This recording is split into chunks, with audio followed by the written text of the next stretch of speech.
Today we have gathered here to do the puja to Sadashiva.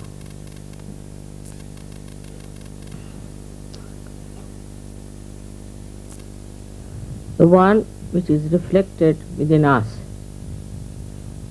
is the Shiva, which is the pure spirit.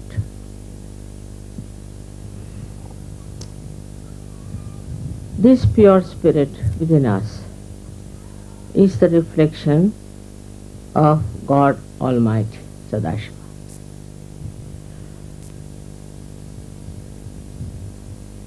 It's like the sun that falls in the water and gives a clear reflection, or else it falls on the stone. It doesn't give any reflection at all.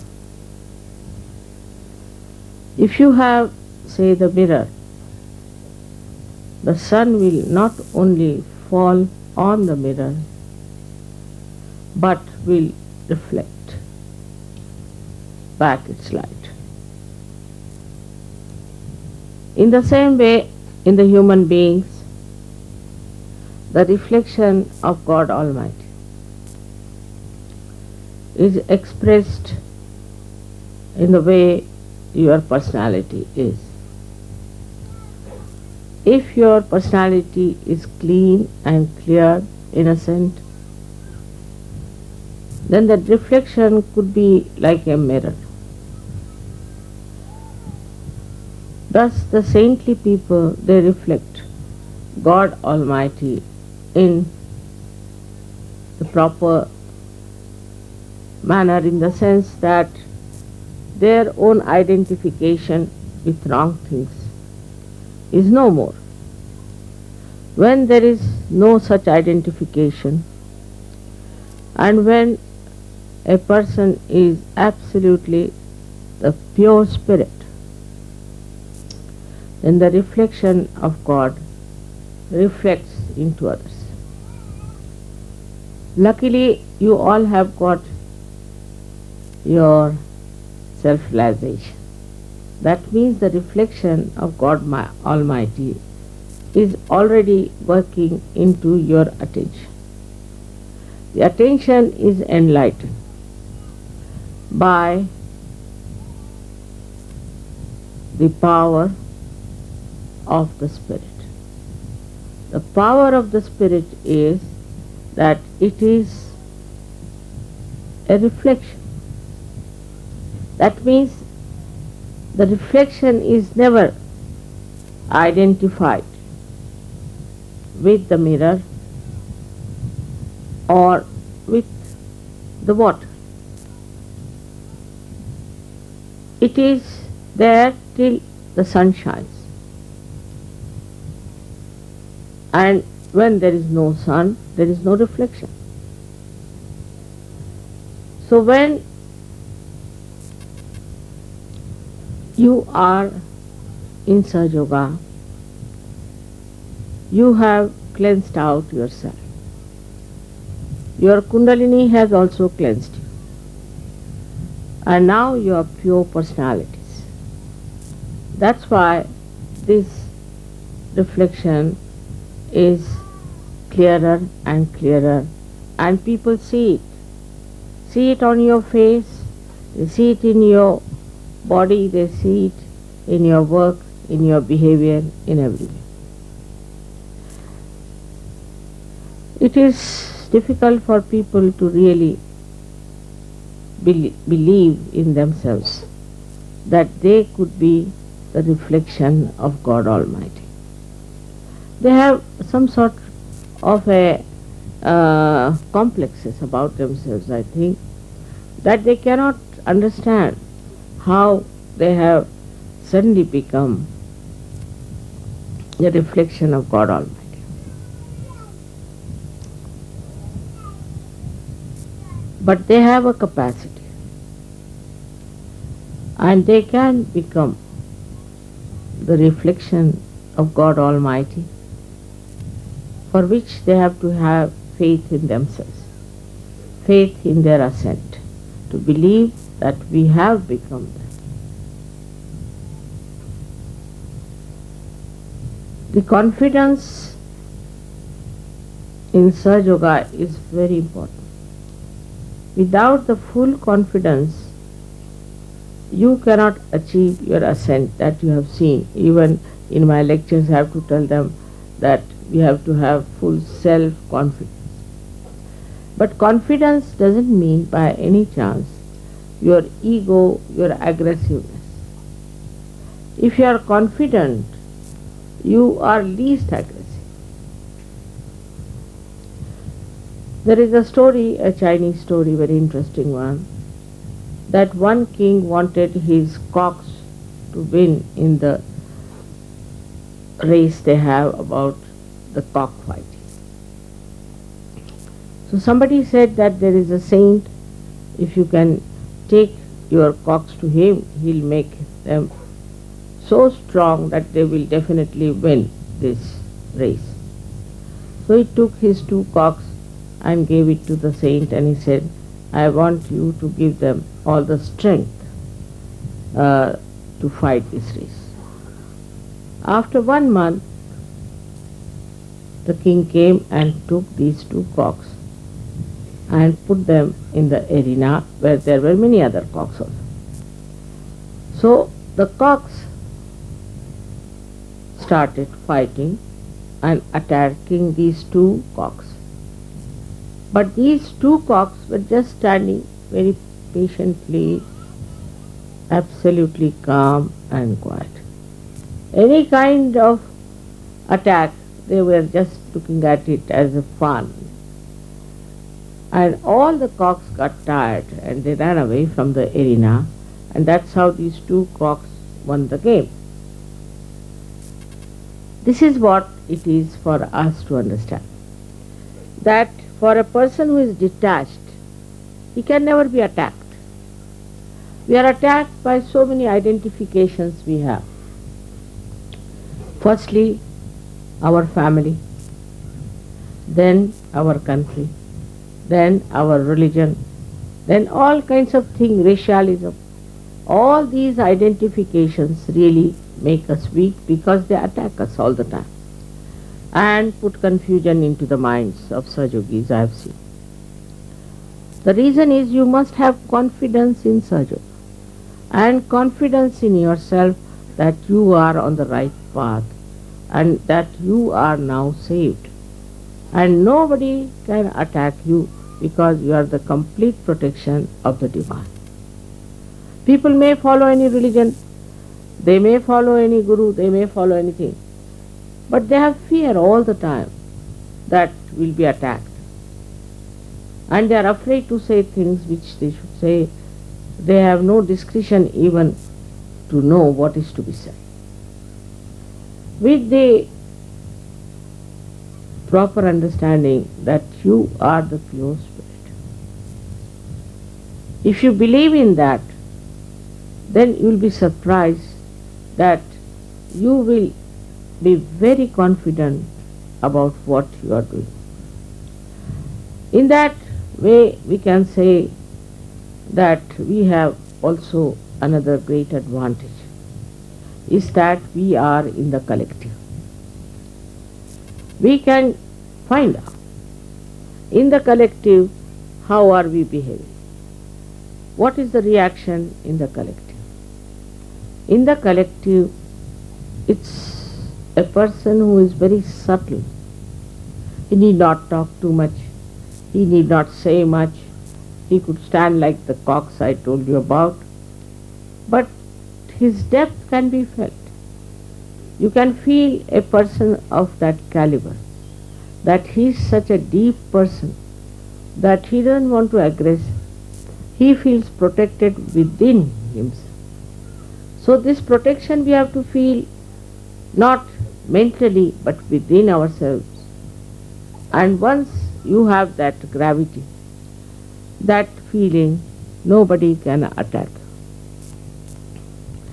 The attacking person himself is insecure, or maybe he is ill-bred, maybe he is not yet a Sahajogi.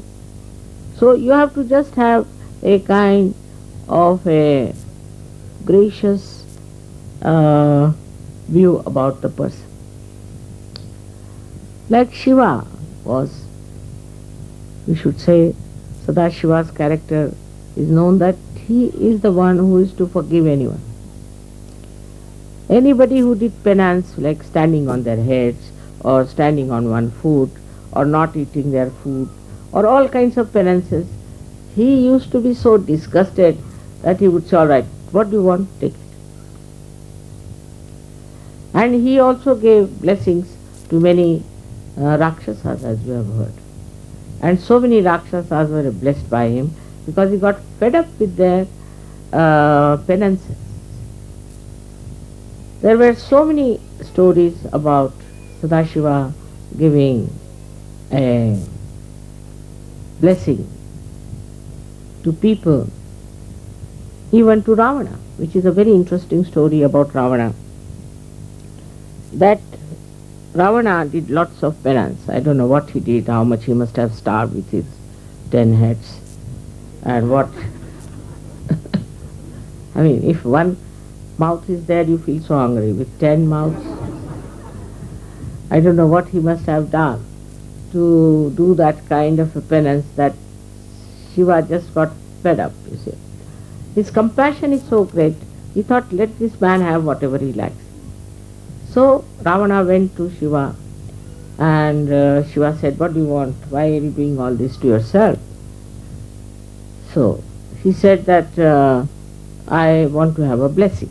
He said, what blessing? First you promise that whatever I ask for, you will give me. He said, of course, if it is in my power, I will give. It's a very interesting story. So he said, I want to have your wife, because he knew his wife is Adishakti. And if he gets the Adishakti as a partner with him, he can do wonders. So he asked that I should get your wife as my partner. Now, it was very difficult, you see, for him to take such a decision, to give him to this devil. But in compassion, he did it. And all these events, you see, really show that how his compassion works out things. As a result, it was decided that his wife Parvati had to go with this horrible fellow. But Parvati's sister was Sri Vishnu, that is Sri Krishna, and he said to himself that I can't allow my sister to go with this devil, I must do something about it. The most mischievous one is Sri Krishna. So what he did was to make him feel like going for the bath. So he felt shy, he put the lady on one side and he went to the bath. Now Shiva had warned him that you better be careful, because this Mother Earth is the mother of this lady, and never put her on the Mother Earth. You must carry him all the time on your back. So when he reached a certain point, this Sri Krishna created a mischief and he felt like going. So he put her down. As soon as he put her down, the Mother Earth sucked her in, and he didn't know what to do. Second time again he tried. And he again went to Shiva and he said, see now, this is what you have promised and this is what is doing. So he said, I had warned you that her brother is a very mischievous fellow and he'll some or other manage. So you better be careful. This time you don't listen to him. Don't put her on the ground, whatever you may. So this time he did another uh, try, we can say, and carried her on his back. Suddenly he found a little boy. It was Sri Krishna himself, laughing at him. She said, "Why are you laughing at me? Oh my, why are you carrying this old woman on your back? She has no ornaments." He said, "She's the goddess." He said, "No, she has no ornaments. She is wearing nothing. How can she be the goddess?" So you see, in India, that's a proverb we use. Some lady who lives without any ornaments or anything, that she's like the Lanka Parvati. So he was carrying her to Lanka, and when he looked at her up, he saw a very old woman without any teeth, laughing at him. He got such a fright, he threw up. That's Mahamaya. Then the third situation was, he went and told that you better tell your wife that she is not to listen to anybody, and you better see that you give me your wife itself. He said, "All right, she'll be born in Lanka and you can marry her." And her name was Mandodari. Now the great story goes on like that. But this Mandodari was the great worshipper of Vishnu. And at the time when Rama came, to kill him, all this was organized by Mandodari herself. Because she knew that if Sri Ram kills Ravana, he will get his liberation from these ideas about women. The way he was running after Sita and doing all these things, she actually wanted that something should happen, that he should take another birth and he should get rid of these notions of looking after beautiful women, and the way he brought Sita ji there. She was against it completely, but he would not listen. So the war took place, and in the war he was killed by Sri. All this episode came because of the unlimited compassion of Sri Shiva. His compassion is looks very illogical sometimes. But there's a big logic behind it. The logic is that whatever he does brings forth a kind of a solution of the problem. For example, there was a war on, and the war was going on, and that time there was a problem, because there was one horrible devil who was given blessings by Sri Shiva that nobody can kill. He had given also blessings, that they call Varadan, to another saint who said, "I want to sleep now and nobody should disturb me." So he was given a blessing: anybody who disturbs you in your sleep, you can just look at that person and he'll be reduced to ashes. So these two now. When the war started, you see, Sri Krishna thought best thing is to kill this devil with the same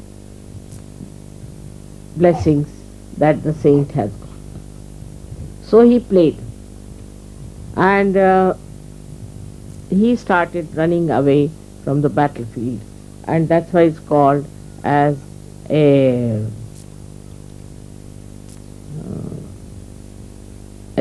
warrior who has ran out of the field, Ranchodas, the one who runs away out of the field of battle. And when he was running, he was wearing a shawl, Sri Krishna. He just stealthily entered into the cave where this another saint was sleeping and put his shawl on top of that. So when he put the shawl on top of him, the gentleman, I mean the devil who was following him, this satanic fellow, he reached that place and saw the same shawl, and he said, "Oh, so now you are tired and now you are sleeping here, I'll put you right," without realizing who was sleeping. And he pulled the shawl, and here the sleeping saints get up and looks at him, and they say with his third eye he burnt. So the solution came in. So the whole play is like this, of three forces going on, just to show ultimately the truth prevails. First is the Shiva's compassion, his goodness, to one side. Then the play of Sri Krishna, or say Sri Vishnu, of neutralizing. And the third is the play of Brahma, who creates things and who produces things. All these three forces are playing just to create an atmosphere for all of us to feel that there is something else is to be done to our human awareness. All they have evolved within us, this desire to seek the truth. Now on one side, Shiva is extremely compassionate, very kind, even to asuras, the Rakshasas. But on the other side, he can be extremely cruel, he can destroy the whole universe. If the people are so decadent, if the people do not take to spirituality, if their innocence is completely lost, if they do not get detached from all these wrong identifications which are creating problems in this world, he destroys the whole universe. So as it is, he is the spectator of the work of Adishakti. He allows her to do all this work, to create human beings, to give them realization, do all this. But in case he finds her children, people who have been saved by her, are misbehaving, are insulting, or in any way destroying her work, he might get into a temper by which he can destroy the whole universe. But I don't think now there's any chance for him to do that, because we have now Sahaja-yogis all over. But what I find among Sahaja-yogis is this, that some of the Sahaja-yogis grow very fast, steadily, strongly. They achieve their principle of Shiva-tattva.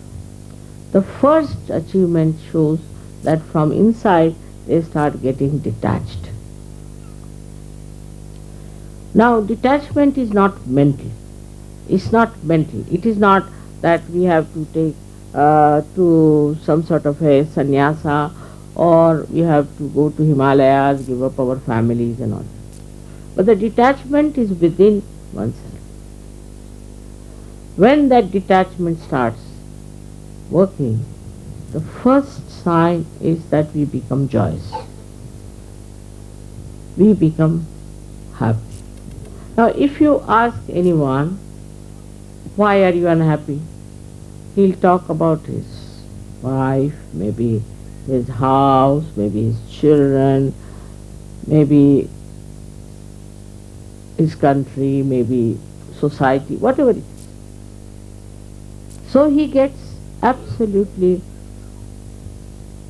upset, or maybe very unhappy to see things happening around him. Now he is a realized soul. This unhappiness is not going to happen. What is needed is now to know that you can correct all these ills of the society, of the family, of the whole country by transforming others, not by feeling bad. But while doing that, the main thing that you should have is a complete detachment. I was amazed when I first started Sahaja Yoga how people told me about their own countrymen, country fellows. I was amazed how they told me about their own religions, how wrong things they are doing. I didn't know so much as they told me. And I thought that this is a detachment that has come, that they can see clearly what's wrong. What's wrong with my society, with my people, with my relations, with my family, with my country, with the whole world. But it's only possible if you are not identified to any one of them. Otherwise, you will never see the defects. You will never see what's wrong with that person. You can never even see the chakras which are catching. So the first thing that should happen is detachment. Now how to achieve detachment is the point. Many people ask me, Mother, how do you get detached? Because I am not attached, you see. So I am already detached. I don't know how to do that way. But for you people, I would say, to understand yourself, you should introspect. Try to find out, to what thing am I attached? Why am I miserable? For whom am I worried? Why should I worry? Some things, you see, which were never very important, they become very important to certain surgeons. For example, I was told that in the West people don't care so much for their children. But as soon as they get realization, they just get attached to their children like as if with some glue. They cannot think what is good for their children. Everything about children they think is their primary duty. The other day I was surprised when they told me that it's the parents who want to come after the birthday puja. I was shocked. I mean, just on the way is birthday puja, and why should the parents want to come after that? When I told Yogi, he said, Mother will be very happy if they are here, and they should be. It will help the children, it will help the parents. But the whole now attention goes to the children, that we must leave the children there and we must look after them, and that's the only thing. So the attachment to children will definitely make you do such things which are not good for you. So this new attachment starts after Sahaja Yoga. I have seen very common. Then another attachment is, say, to your family. Normally there are no such things in the West. People are not attached to their family much. You see, they drink, they do all kinds of things. Suddenly they become self-realized, and it's like a boomerang. They come back to the family. They're so attached to the family, attached to the house, attached to everything. I just can't understand. If you are becoming the pure spirit, then you are detached, because you are just a reflection. You are the reflection of God Almighty. So all these identifications drop out. Now one may say how to drop it out. I have never dropped them, but still I can suggest certain things which confirm. First is meditation. You should discover about yourself what's wrong with you, which side is catching. Is it right or left side? With meditation you can find out. Are you attached to money? Are you attached to business? Are you attached to your family? Are you attached to your country in a way uh, which is not such, or to your culture which is not such? Then try to get rid of this attachment by meditation. You know how to get rid of the right and the left. This attachment will show on your fingertips, and you have to see for yourself what centers you are catching, in which way are you in trouble, and then you can clarify it very simply by taking a very simple search treatment. I think here we fail that once we get attached to something, we don't even think we are getting attached. We think we are doing very great thing because now we love this person, love that person. Shiva's qualities, the compassion part. You start getting attached to people. That is no compassion.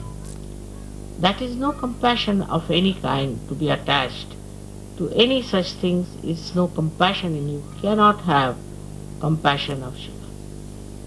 Though people think it is the Shiva's compassion that is working within us, not. Because that compassion is very pure.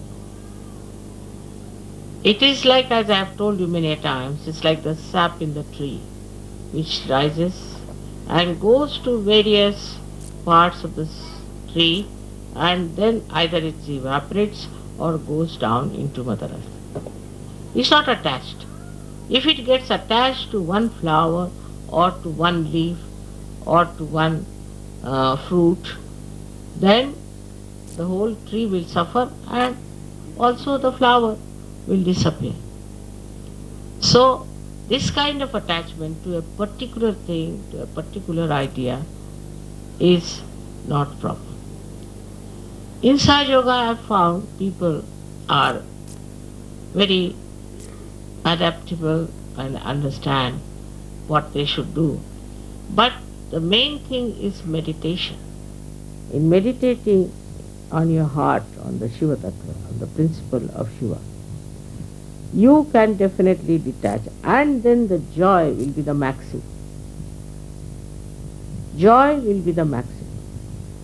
I have seen people have interest in, say, food or in clothes or in house, anything. You can have interest. You should have interest. But in that interest, there should be enlightenment that you cannot get attached to. Some people say, who are, say, from South India, they don't like North Indian food. Those who are from North India don't like South Indian. It's a big problem. I asked the people in Indian Airlines, why don't you have some standard food? He said, what is the standard food of India? Tell me. It was a question. Indians are very particular about the taste and food. So, it's a fact, we don't have any standard food in India. But in the same way we can say in so many other ways that in the West people run after things which are not necessary. They do things just out of fashion, or I don't know, because their personality is not grown up. If your personality is grown up, then you see everything from an angle which is much higher than others, and you don't get dissolved with others. What you know is much higher, much greater, and much more joy-giving. Now these attachments, people think that is very joy-giving. If you get a child, and if you have, say, a wife, everything are joy-giving. It's a very wrong idea. The joy comes from your own source of your spirit. Whether your husband is good, whether your children are good or bad, whatever they cannot give you joy. It's only you can enjoy yourself. And this is why one becomes very forgiving. When nobody can harm you, then whom are you going to be angry with? That is another great quality of Sadashiva, is that he is extremely forgiving. He goes up to a point till he destroys the whole work of Adishakti. But otherwise he is very, very forgiving. And he also is very balanced about it. Once the Adishakti got very angry with the whole world was so decadent and all that, and she started destroying everything. So he put a little child under her feet, and such a big tongue came out with such a shock, she stopped her destruction. So his ways are such that a person who is to develop the Shiva principle within himself should be extremely forgiving. I know there are people who are very cruel, who are very torturesome. If you cannot bear it, all right, finish it off. I'll stand by you there. But if you can bear it, it's better to bear and undergo this experience of bearing it, because it's not difficult to bear than to get out of it. For example, a lady came to me and she said, I'm going to divorce my husband. I said, why? Because he comes home very late and I get very little of him. But I said, when you divorce, you will not get him at all. What's the logic? At least now you see him, whatever it is, whenever, whatever the time is there. But this is no solution. If you divorce him, you will never see him. So what's the use of such a divorce? So many things like that can be understood once you are a detached person, that you are not to be attached to anything. Now, who can aggress you if you are not attached to anyone? Nobody can. Only thing, when you feel that you have to protest, you should, but with detachment. In protest also is important to absolutely to have a complete detachment. Now the main problem before us today is something else, is that we all have to ascend. And ascend with the equal strength. There's a story about some birds who were caught in a net. So they decided that we should get out of this net. And they tried. Everybody tried to get out. But nobody individually could work it out. So they all decided to fly together, 1, 2, 3, and go. And they took all that net with them, and they said, then they requested the rats that please come and cut our net, and they were freed. So if it can happen between the rats and the birds, why not between us?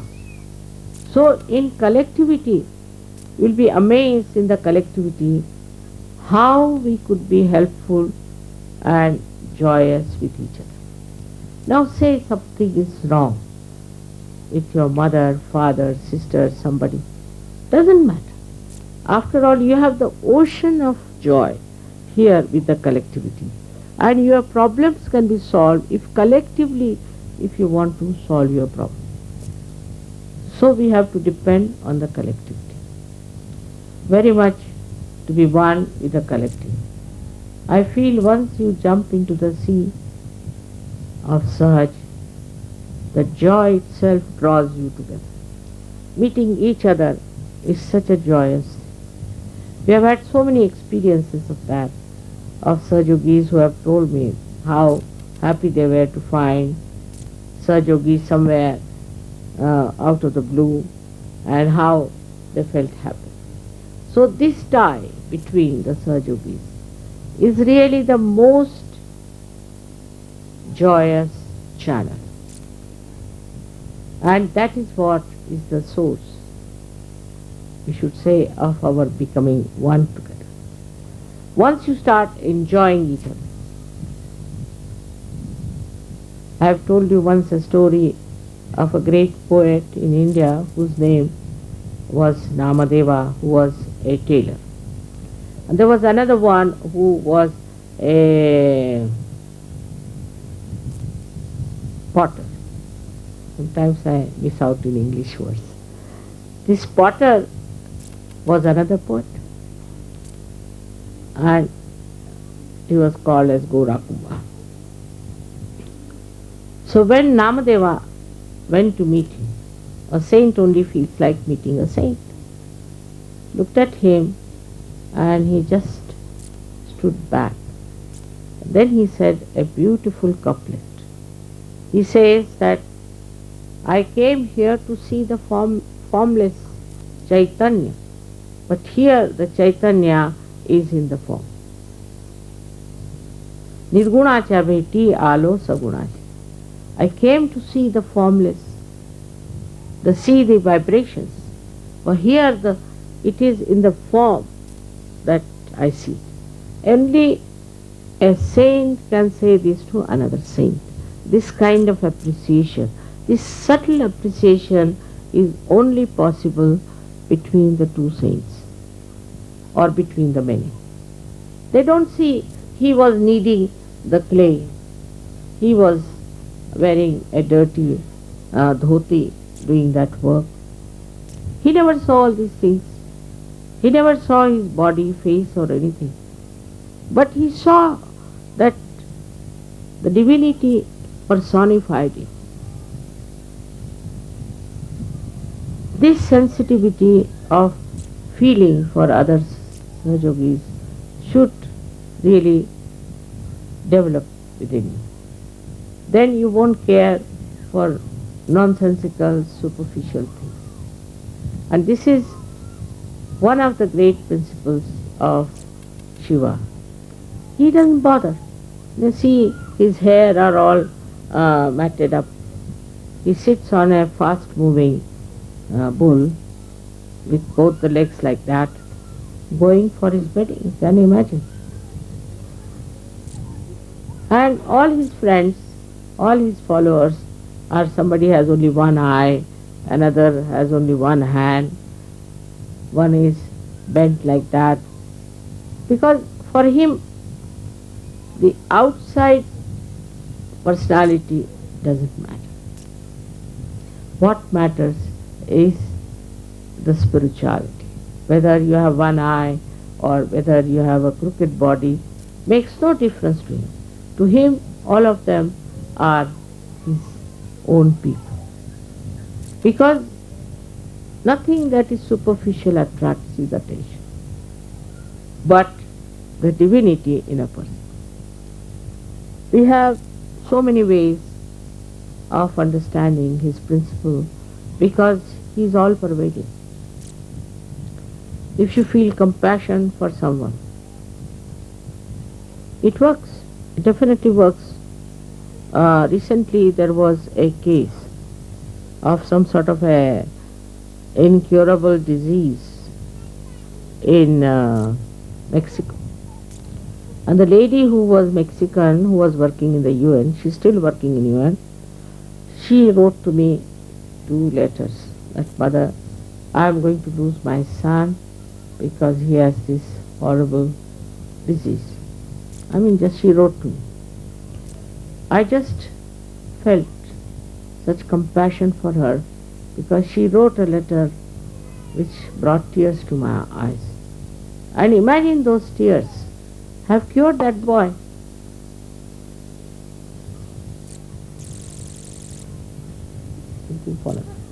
काय माहित नाही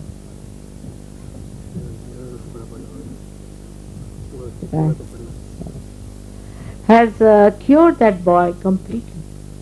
And she wrote me a letter of thanking and all. I was amazed because my compassion is not mental. It just works. It's just there, just flows and works it out.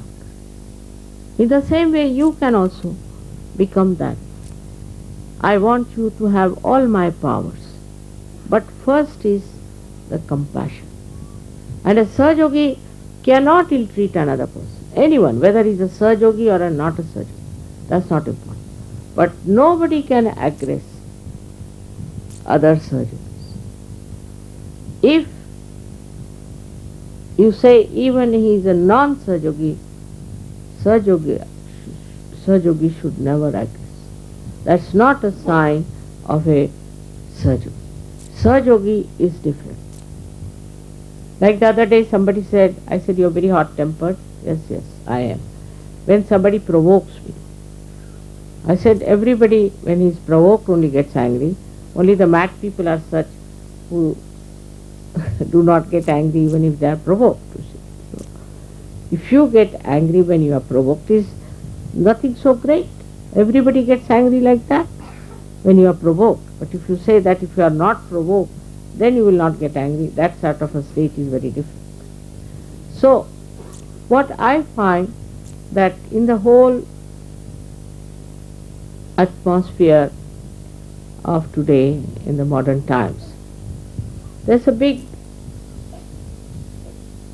struggle going on,